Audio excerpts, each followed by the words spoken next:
How y'all doing? If you like reseller content, toy content, like, subscribe, comment below. We got 5 board games. We have 2 of the exact same Monopoly. We've got a Sorry.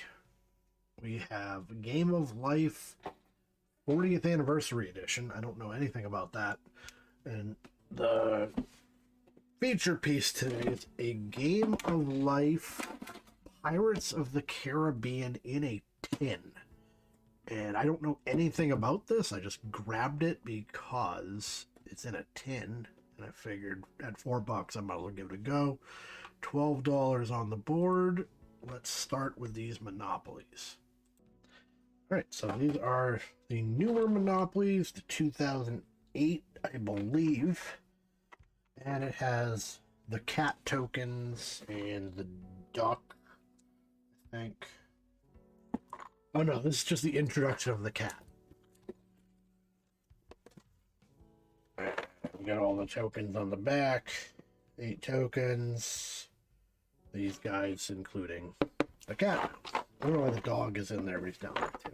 Anyways, really nothing to this particular version, other than I have the 8 packs, including the cat, for sale. I've sold a few. They don't move that well.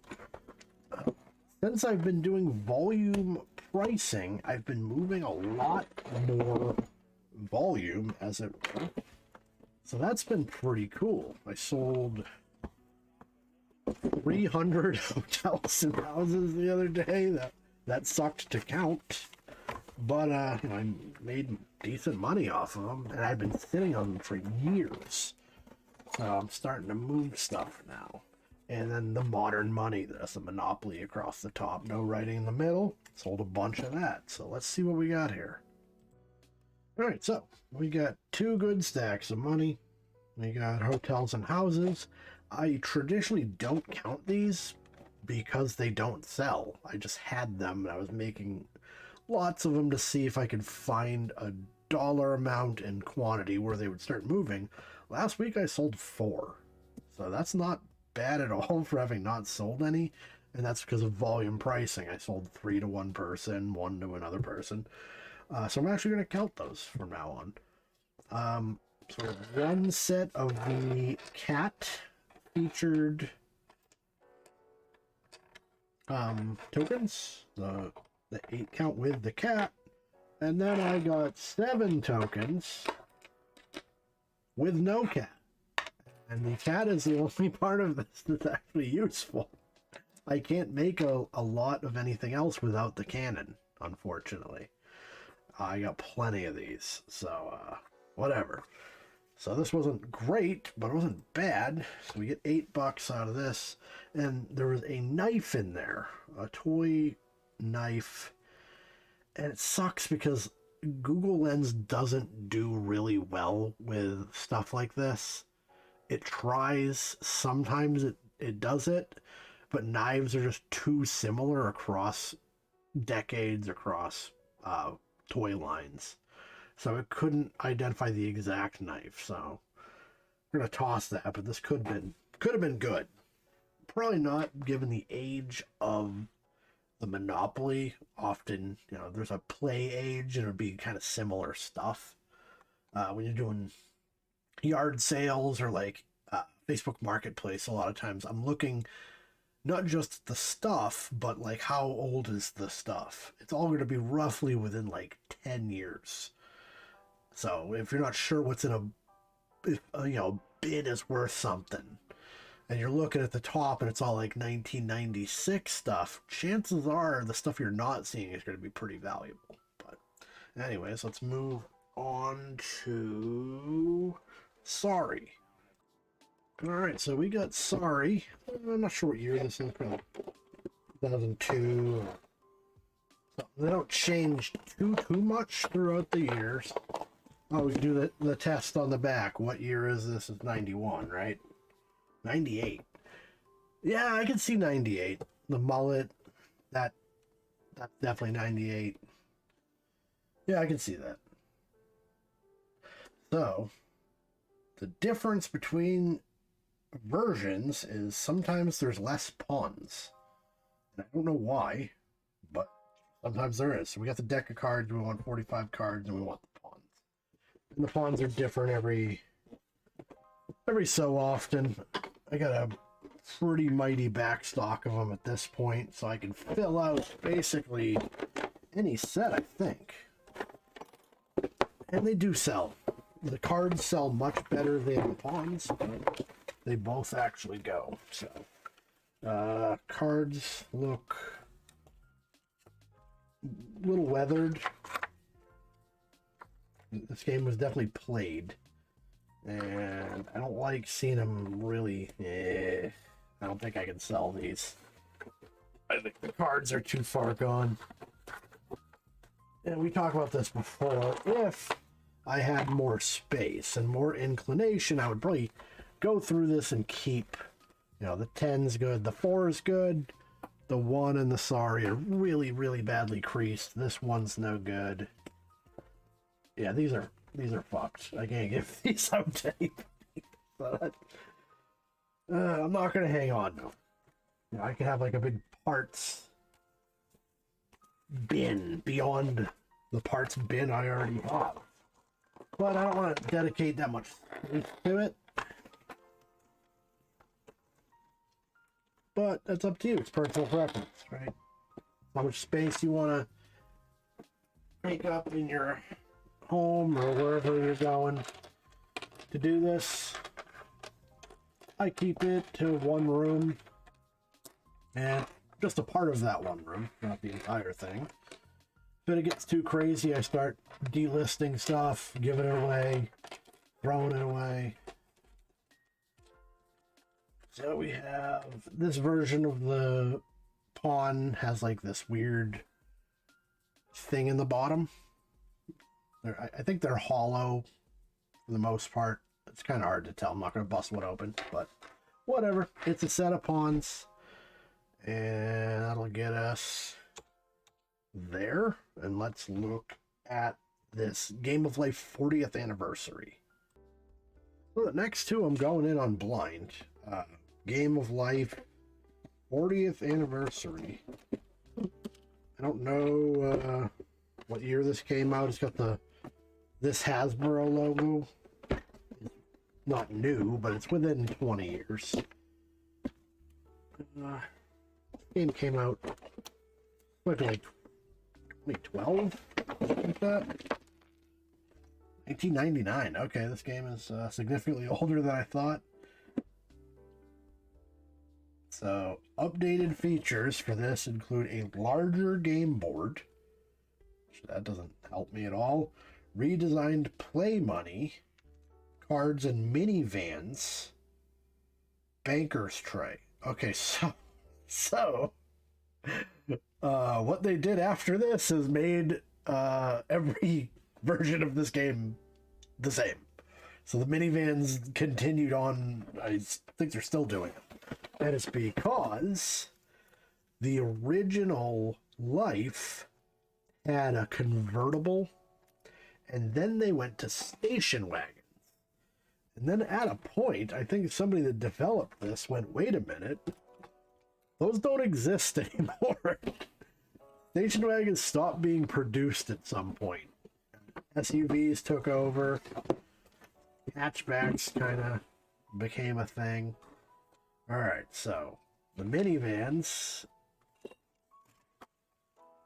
are there. The money I have not bothered listing, and I'm not going to.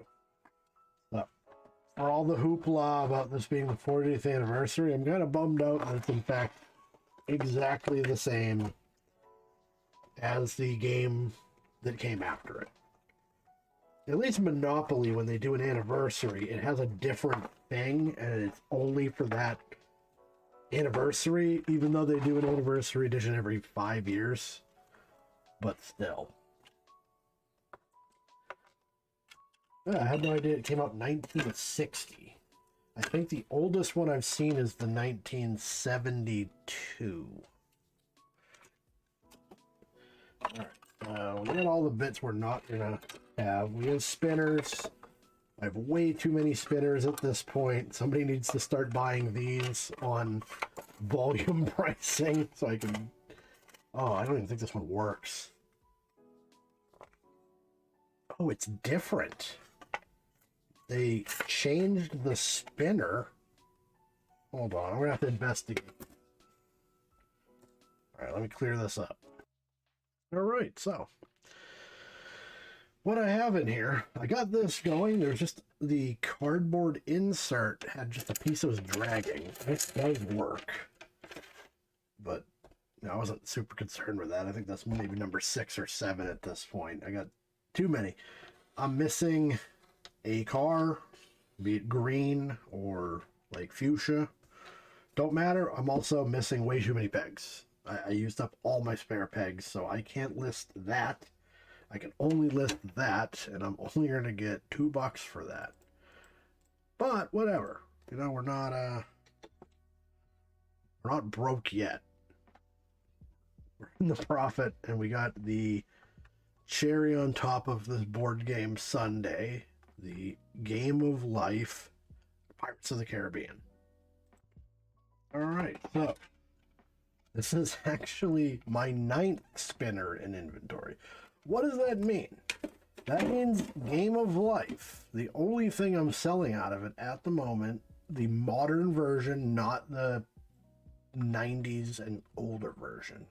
The only thing I'm selling it out of it are the hotels, or the cars and pegs.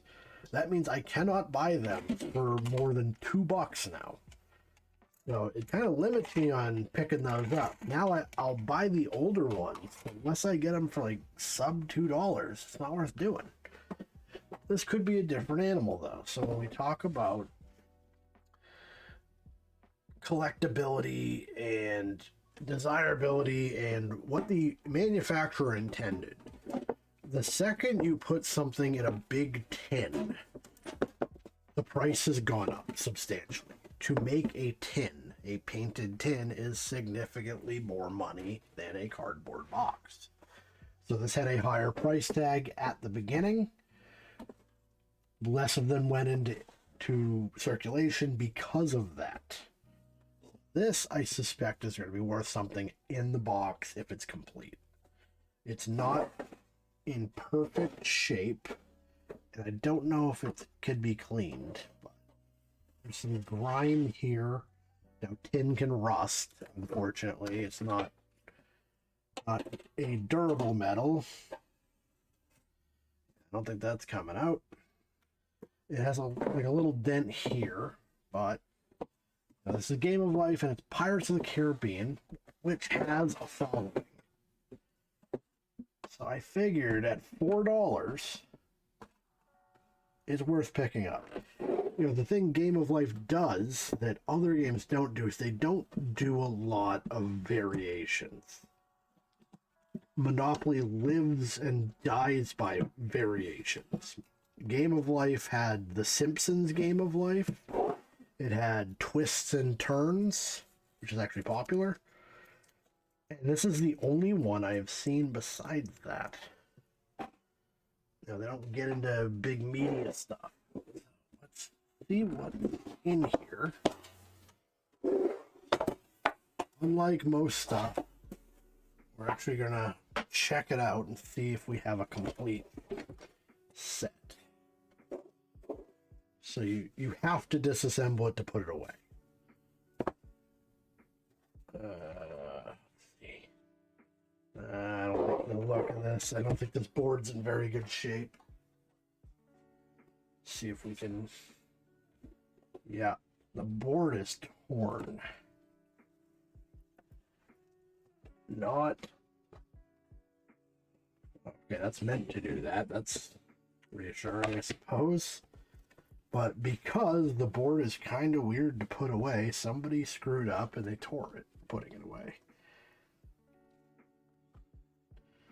Alright, so looks like a pirate treasure map. And then we're going to have all the bits that slot into it.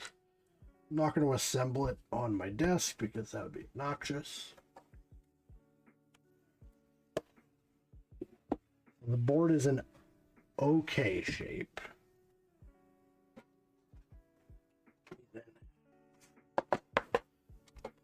the manual, which is in decent shape.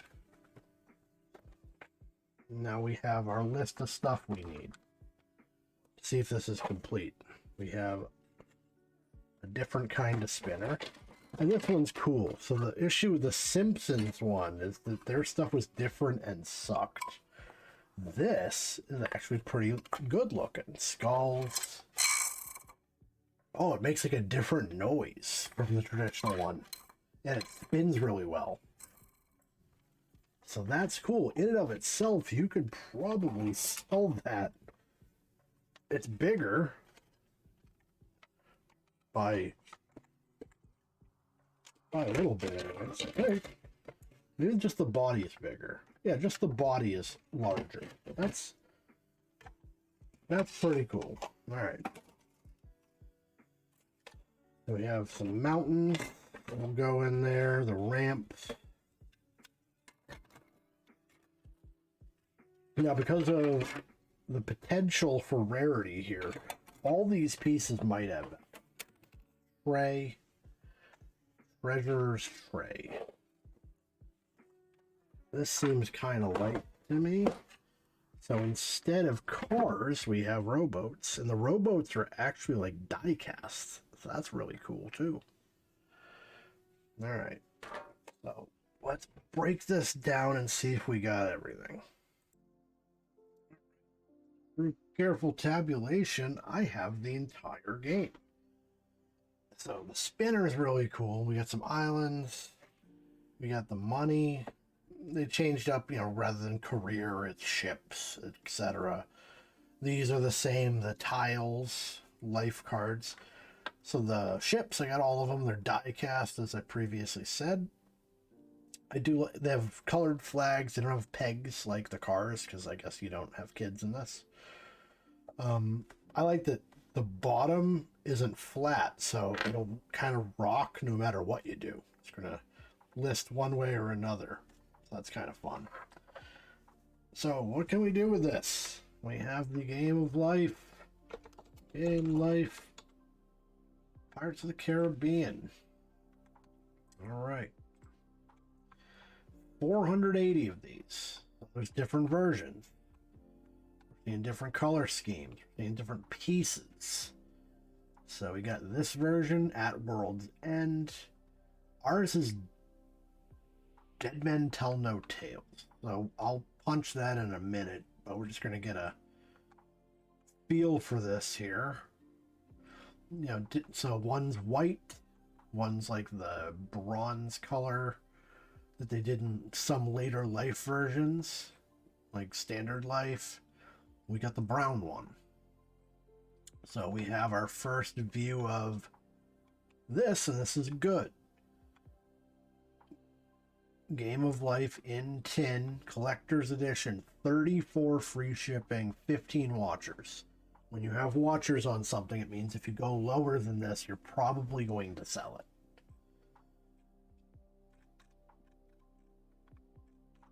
it. And Pirates, we'll go look at the sell through. So 480 on this.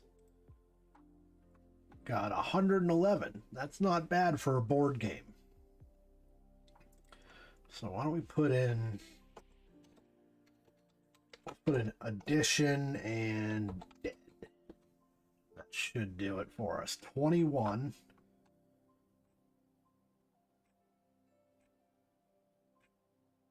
Well, that ain't right. It's not even showing the one that we saw earlier, so.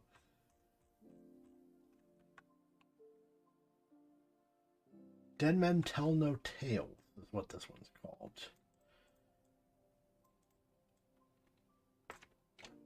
We'll do collectors. Okay. So I guess Dead Men Tell No Tales is not the official name of this. I didn't really follow I've seen, I think, most of the movies, but I wasn't a huge fan. They were all right. So 41 of these for sale. As previously stated, we got 15 watchers on that one, and everything else is more expensive. Also, a lot of these are not the Game of Life, apparently. Everything we're seeing is pre-owned. I don't think we've seen a wrapped one yet. Not as many of these, but we got parts, so we're not going to lose money on $4 for sure. Yeah, this is brand new actually. This guy's looking for more, I don't know, whatever. Anyways, 41 for sale. 3 sold. So what does that tell us? Besides the fact that as I scroll, we're finding them. So it's just something. Somebody spelled something wrong, or they put 10 instead of edition, whatever. Anyways. So when there's not that many sold, it's generally a pricing issue. So we got this one that sold. That was a bid for, $30. We got all those watchers at $35. This one went because it's unpunched.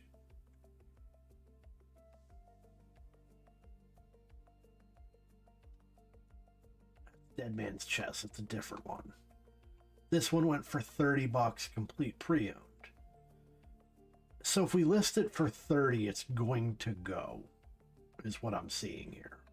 The issue is that people have it too expensive. So that pretty much does it then. We're going to do 30. Or I'll do 20 plus shipping. That's going to end up being 30. The shipping overage will eat the fees, and that was a good pickup at $4. And that's, I didn't have to look that up. That was an instinct move. But if money went into the production of the item and it's reasonable that people would want it, it's going to have value. So, it doesn't matter so much in a thrift shop setting to be able to have decent instincts and do that. It matters when you're at a yard sale and you're standing in front of somebody who can just willy-nilly throw pricing at you. You need to be able to think pretty quickly, make some educated guesses, not bust out your phone in front of somebody. But anyways, not a bad day. So if you like reseller content, toy content, like, subscribe, comment below. Thank you all for watching, and I will see you next time.